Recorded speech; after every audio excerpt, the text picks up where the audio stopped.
Est-ce que cette décision prise par la HAC Canal est obligée de se soumettre parce qu'on a parlé du retrait du bouquet des chaînes guinéennes.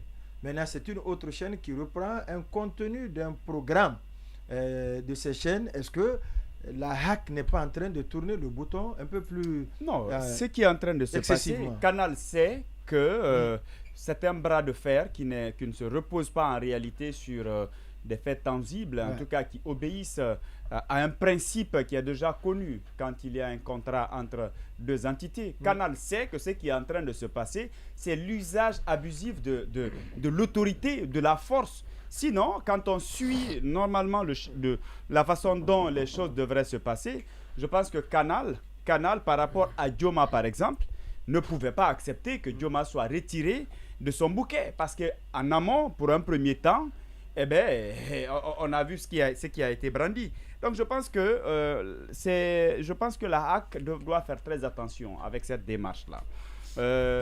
Nous sommes de ceux qui pensent aujourd'hui que la HAC ne doit pas être faible. On ne doit pas affaiblir la HAC, que ce soit de la part des journalistes ou même de la part des autorités.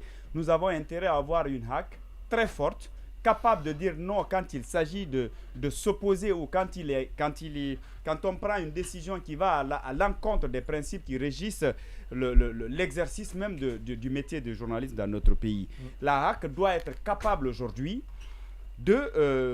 quand une décision n'est pas normale, quand elle n'est pas suffisamment motivée, quand elle n'est pas de nature à renforcer la liberté de la presse dans notre pays, la HAC doit être capable de dire non. Elle ne doit pas accepter de céder parce qu'en réalité, l'ordre vient du sommet. On ne dit pas que tout doit être mis à la place publique, mais la HAC sait à quel moment on doit décider de la fermeture, de la suspension et aller même au retrait des médias, des bouquets de Canal. Je pense que ce qui est en train de se passer, c'est un véritable recul de la liberté, en fait de la démocratie d'ailleurs, et des libertés publiques dans notre pays.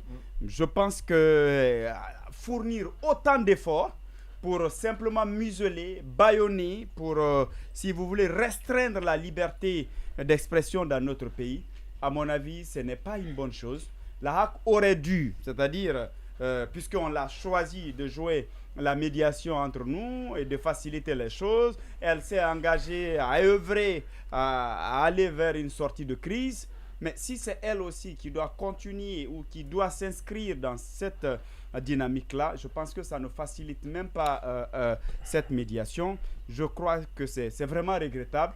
On n'avait même pas besoin de faire tous ces acrobaties-là parce qu'on ne doit même pas retirer ces médias du bouquet Canal.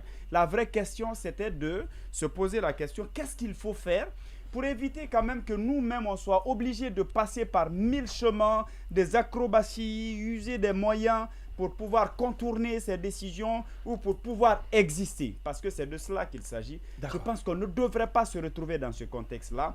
Et croyez-moi, à cette allure-là, on est tous d'accord que ce qu'on dit officiellement et ce qui est en train de se passer, il y a un fossé. Officiellement, on nous dit non, il y a des négociations qui sont en cours. Il y a le Premier ministre qui a demandé à la HAC de faire la médiation. Il y a un mémo qui a été déposé qui est arrivé au niveau de la primature. Donc, on nous fait croire que les choses évoluent positivement, mais en réalité, on n'est vraiment pas prêt en tout cas, à céder sur ces questions liées à la liberté d'expression dans notre pays. Et c'est vraiment un recul et c'est dommage. C'est dommage.